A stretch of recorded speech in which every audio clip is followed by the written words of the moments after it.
যার ফলে এখন থেকে হরমুজ প্রণালী অতিক্রম করতে হলে প্রতিটি জাহাজকে নির্ধারিত ফি বা টোল দিতে হবে। আপনারা জানেন বিশ্বের মোট জ্বালানি তেলের একটি বিশাল অংশ এই পথ দিয়ে পরিবাহিত হয়।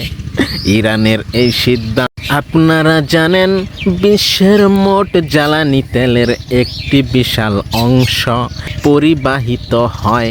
ইরানের এই সিদ্ধান্তে আমেরিকার কপালে চিন্তার পড়েছে ভাঁজ, কারণ এই আন্তর্জাতিক জলপথের নিয়ন্ত্রণ এখন সম্পূর্ণ তেহরানের হাতে চলে যাচ্ছে। ইরানের দামি মিসাইল কৌশল, মিলিয়ন ডলারের অপচয়, যুদ্ধক্ষেত্রে ইরান এক অভাবনীয় বুদ্ধিমত্তার পরিচয় দিচ্ছে। তারা এখন প্রচুর পরিমাণে ফেক বা দামি মিসাইল ব্যবহার করছে। কৌশলটি কি? ইরান যখন স্বল্প মূল্যের শত শত দামি মিসাইল ছড়ে ইসরায়েল বা আমেরিকার এয়ার ডিফেন্স সিস্টেমগুলোকে আকাশেই ধ্বংস করতে লাখো লাখো ডলারের দামি ইন্টারসেপ্টর মিসাইল খরচ করে ফেলে, ফলাফল কি দাঁড়িয়েছে? যখন শত্রুর ডিফেন্স সিস্টেম রিলোড হতে সময় নেয় বা মিসাইল ফুরিয়ে আসে, ঠিক তখনই ইরান তাদের আসল এবং বিধ্বংসী মিসাইলগুলো ছুড়ে লক্ষ্যবস্তু তছনছ করে দিচ্ছে। আরব বিশ্বের প্রতি ইরানের বার্তা ও রাশিয়ার কিউবা নীতি। ইরানের পররাষ্ট্রমন্ত্রী আব্বাস আরাকচি সৌদি আরব সহ আরব দেশগুলোকে এক গুরুত্বপূর্ণ বার্তা দিয়েছেন। তিনি বলেছেন যাদের আপনারা বন্ধু ভাবছেন তারা আসলে আপনাদেরও শত্রু। তিনি দাবি করেছেন আরবের মাটিতে ফলস ফ্ল্যাগ অপারেশন চালিয়ে ফ্ল্যাগ অপারেশন বুঝতে পেরেছেন তো? এটি হচ্ছে সেই জিনিস যেটা হচ্ছে আপনি অপরাধ করে আরেকজনের নাম দেবেন, সেটাকেই বলা হয় ফলস ফ্ল্যাগ। ইরান ও আরবের মধ্যে দূরত্ব তৈরির চেষ্টা করা হচ্ছে।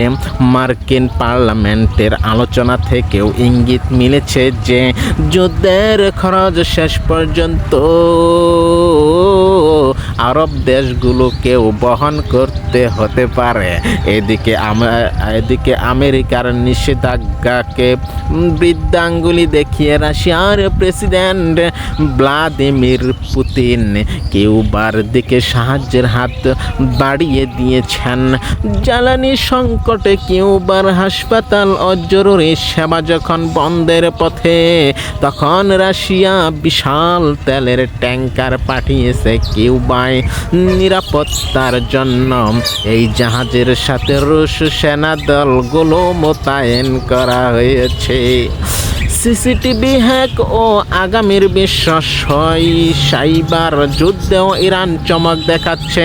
তারা ইসরায়েলের অভ্যন্তরে শত শত সিসিটিভি ক্যামেরা হ্যাক করে হামলার প্রকৃত চিত্র সংগ্রহ করছে, যা খুব শীঘ্রই বিশ্ববাসীর সামনে উন্মোচন করা হবে। ওদিকে ব্রিটেন ও স্পেনের মতো দেশগুলো আমেরিকার এই যুদ্ধ থেকে নিজেদের সরিয়ে নিচ্ছে, যা ওয়াশিংটনকে বিশ্ব রাজনীতিতে অনেকটা নিঃসঙ্গ করে ফেলেছে। দর্শক, এই ছিল এখনকার মতো গুরুত্বপূর্ণ সংবাদের সারাংশ। পরিস্থিতির উপর আমরা প্রতিনিয়ত নজর রাখছি পরবর্তীতে আপডেট নিয়ে। তো সেই পর্যন্ত সকলেই ভালো থাকুন। সবাইকে বিদায় জানিয়ে চলে যাচ্ছি। আসসালামু আলাইকুম ওয়া রাহমাতুল্লাহ।